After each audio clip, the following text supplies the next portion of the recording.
Hola, ¿qué tal? Bienvenidos al curso de trigonometría. Hoy vamos a estudiar lo que se conoce como círculo goniométrico. ¿Qué es el círculo goniométrico? El círculo goniométrico, por definición, es aquel círculo cuyo centro se ubica en el origen de un plano coordenado y su radio es igual a la unidad. ¿De qué nos va a servir este círculo goniométrico?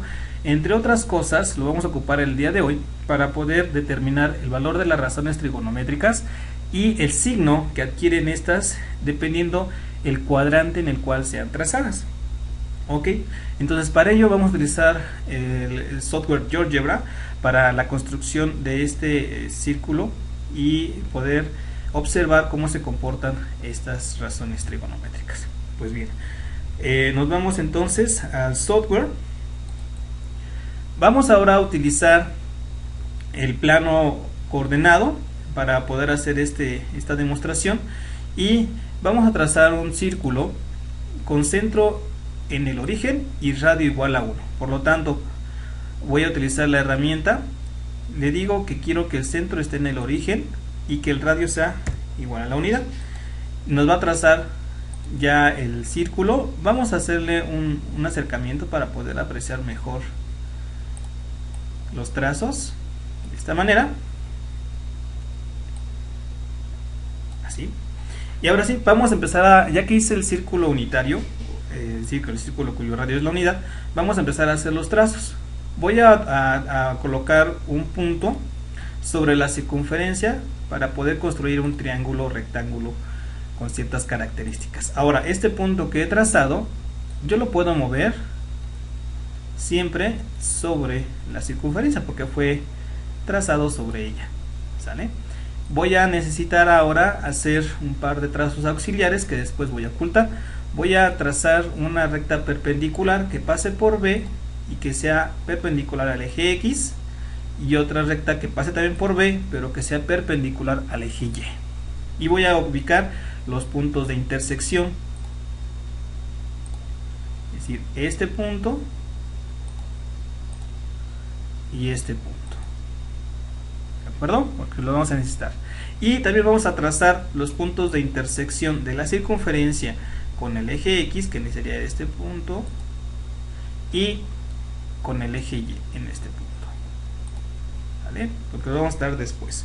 Bueno, ya que hice esto, vamos entonces a ocultar las rectas que solamente me sirvieron para construir el triángulo, y voy a trazar ese triángulo que me va a ayudar a calcular el valor de las razones trigonométricas. Entonces digo segmento entre dos puntos que quiero que sea del centro o del origen al punto B, que sería de nuestro triángulo la hipotenusa, del centro hacia el punto D, que sería nuestro cateto adyacente, y de este punto hacia el punto B, que sería nuestro cateto opuesto respecto a este ángulo de referencia. Vamos a trazar entonces este ángulo de referencia. Digo que sea del punto D, el origen sea el vértice y el lado terminal sea B. ¿Sale? Bueno, vamos a darle un poco de color para poder distinguir el triángulo que he formado. Entonces me voy a cambiar las características de este segmento. Le digo propiedades del objeto. Le digo que el nombre no sea D, sino que sea I, por decir que es hipotenusa, que solamente me muestre el nombre. El color le vamos a dar un color pues que resalte del negro que da por default, un rojo. El grosor del trazo que sea un número 6, y ya observamos que nuestro segmento ha cambiado a las características que yo tengo. Vamos a hacer lo mismo para los demás trazos o segmentos.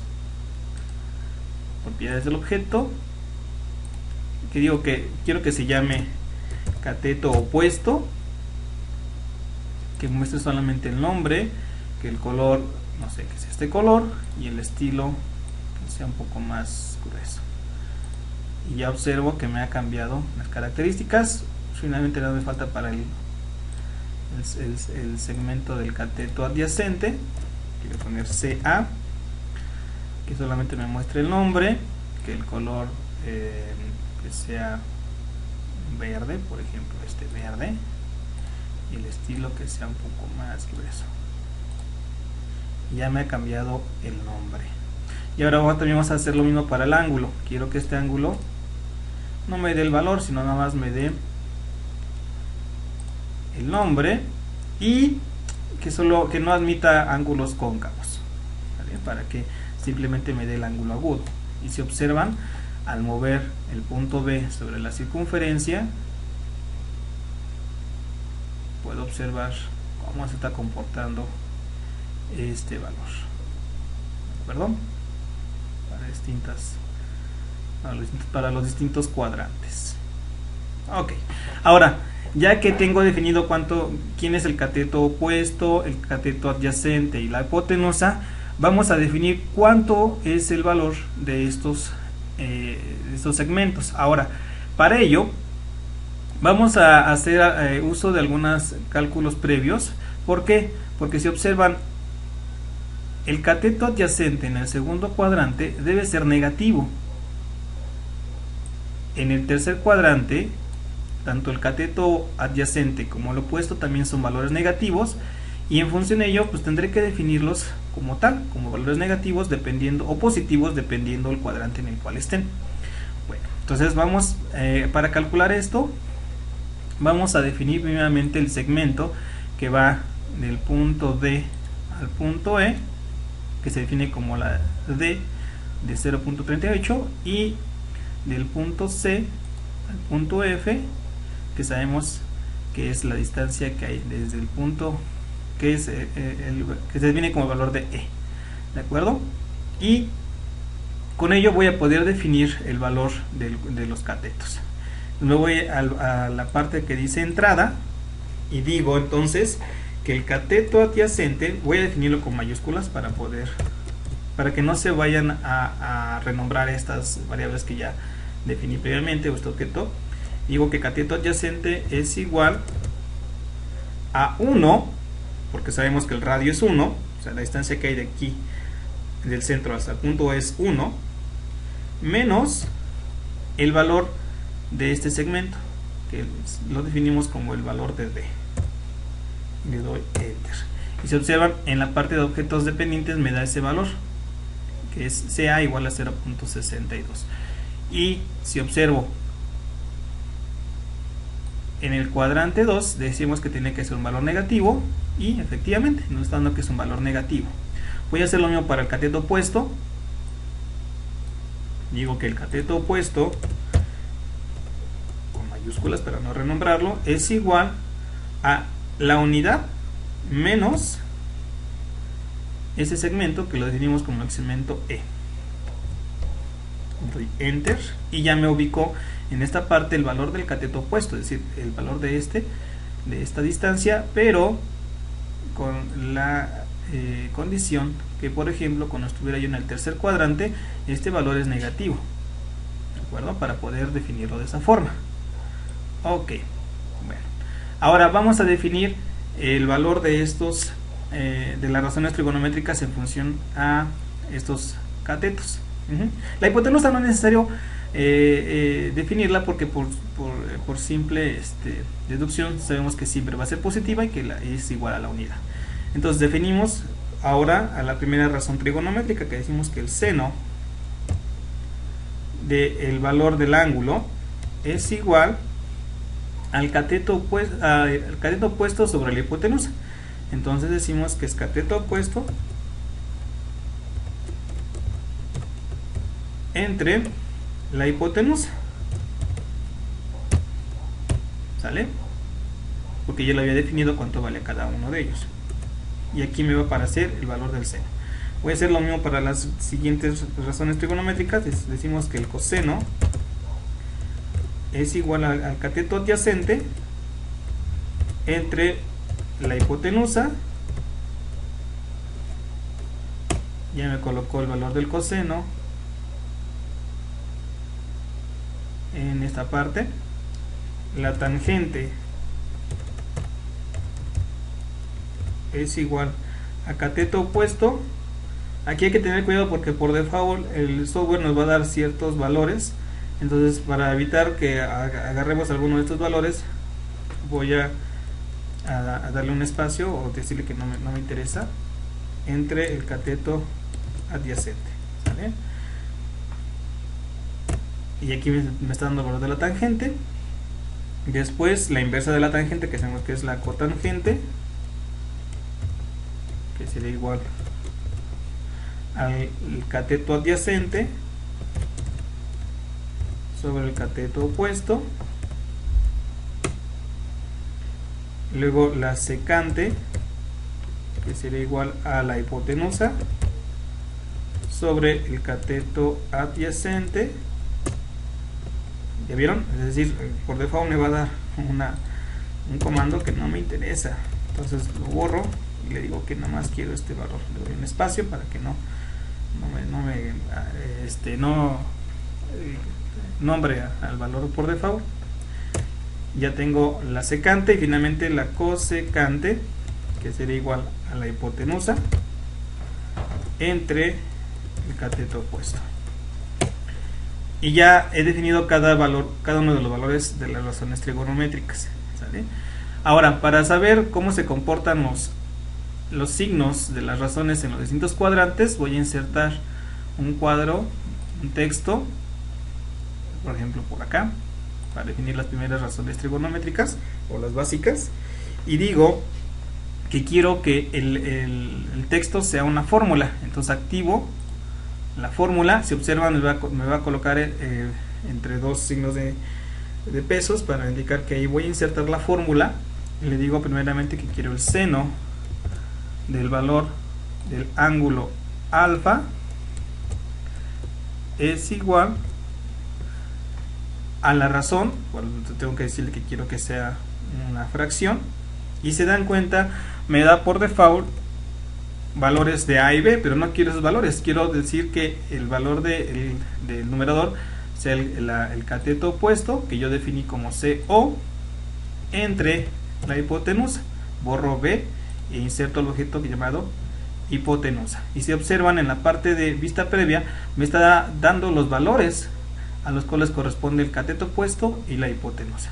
Si observan, la hipotenusa vale 1, por lo tanto esto tendría que ser igual al cateto opuesto, es decir, tendría que ser igual a el seno. Como yo lo definí primero o previo, digo que sea el valor del seno, ¿sale? Este valor de seno ya lo había definido, ya lo habíamos calculado en esta parte, ¿sí? Y me da el valor ya realizado el cociente. Le doy OK. Y si observan, la función seno en el primer cuadrante es positiva, siempre va a ser positiva.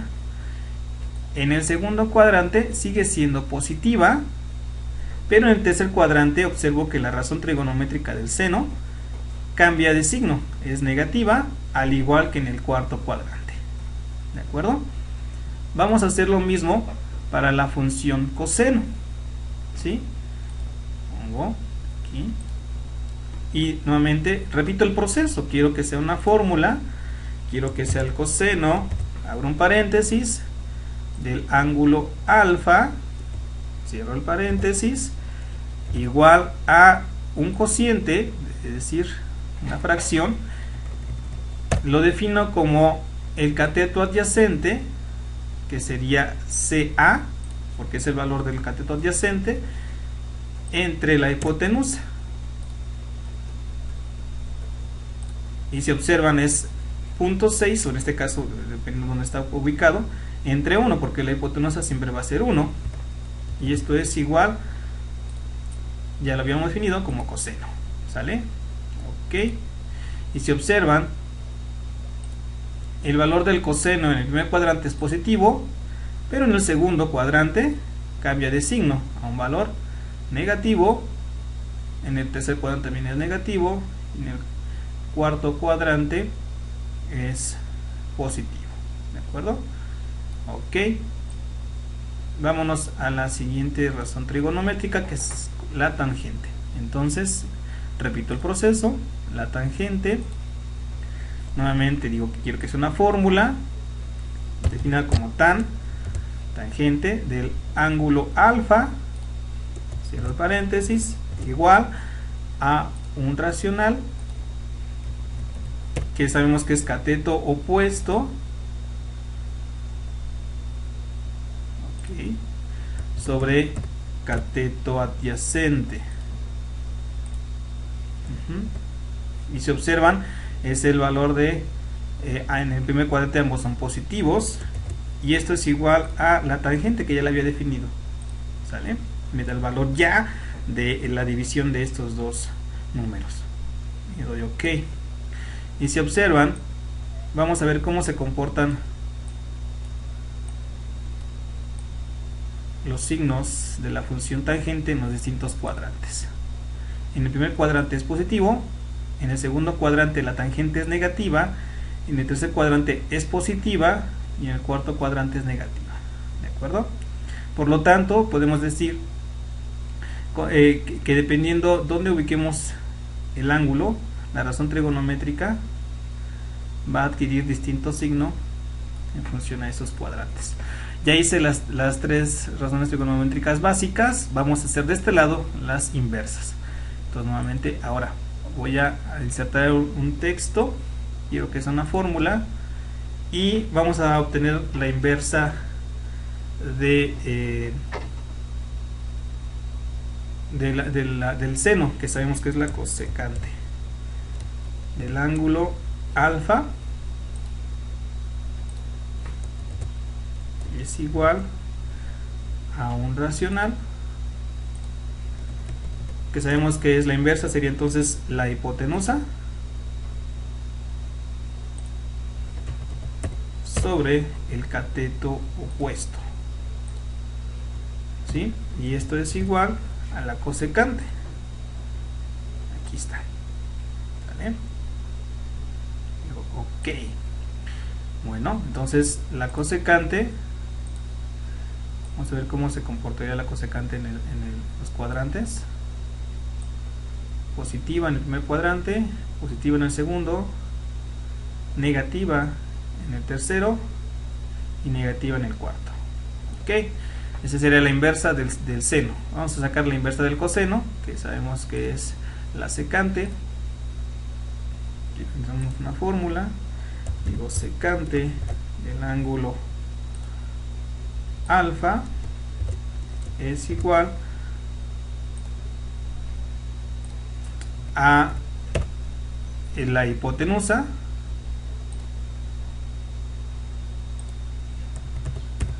sobre el cateto adyacente. Aquí está. Y esto es igual a la secante que está definida aquí. ¿De acuerdo? Y ya se dan cuenta, en la vista previa me da ya el valor de la división de 1 sobre 0.72 directo. Y ya aquí me define. Y vamos a ver cómo se comporta esta razón respecto a los signos. Primer cuadrante es positiva, segundo cuadrante negativa, tercer cuadrante negativa, cuarto cuadrante positiva. ¿De acuerdo? Y finalmente vamos a obtener la inversa de la tangente, que sabemos que es la cotangente. Entonces ponemos cotangente del ángulo alfa es igual a cateto adyacente sobre cateto opuesto, ¿sí? Y esto sería igual a cotangente. Aquí está, ¿sí? Bueno, ya con esto pues prácticamente hemos terminado la construcción. Y solo vamos a observar precisamente el signo el valor de las razones y su signo, ¿sí? Ya completo. Entonces movemos este punto. Observo que en el primer cuadrante las 6 razones son positivas. En el segundo cuadrante observo que es únicamente positiva el seno y su inverso. En el tercer cuadrante todas excepto la tangente y su inversa son positivas. Bueno, pero la tangente y la inversa son positivas, las demás son negativas. En el tercer cuadrante observo que es positiva únicamente el coseno y su inversa, y con ello pues puedo observar más claramente cómo se comportan estas razones dependiendo el cuadrante en el que esté ubicado. Pues bueno, con esto hemos culminado la demostración de la utilidad del círculo goniométrico para el determinar el valor exacto, el valor de las razones y su signo en los distintos cuadrantes de un plano coordenado. No me queda más que desearles un excelente día y nos vemos pronto. Hasta luego.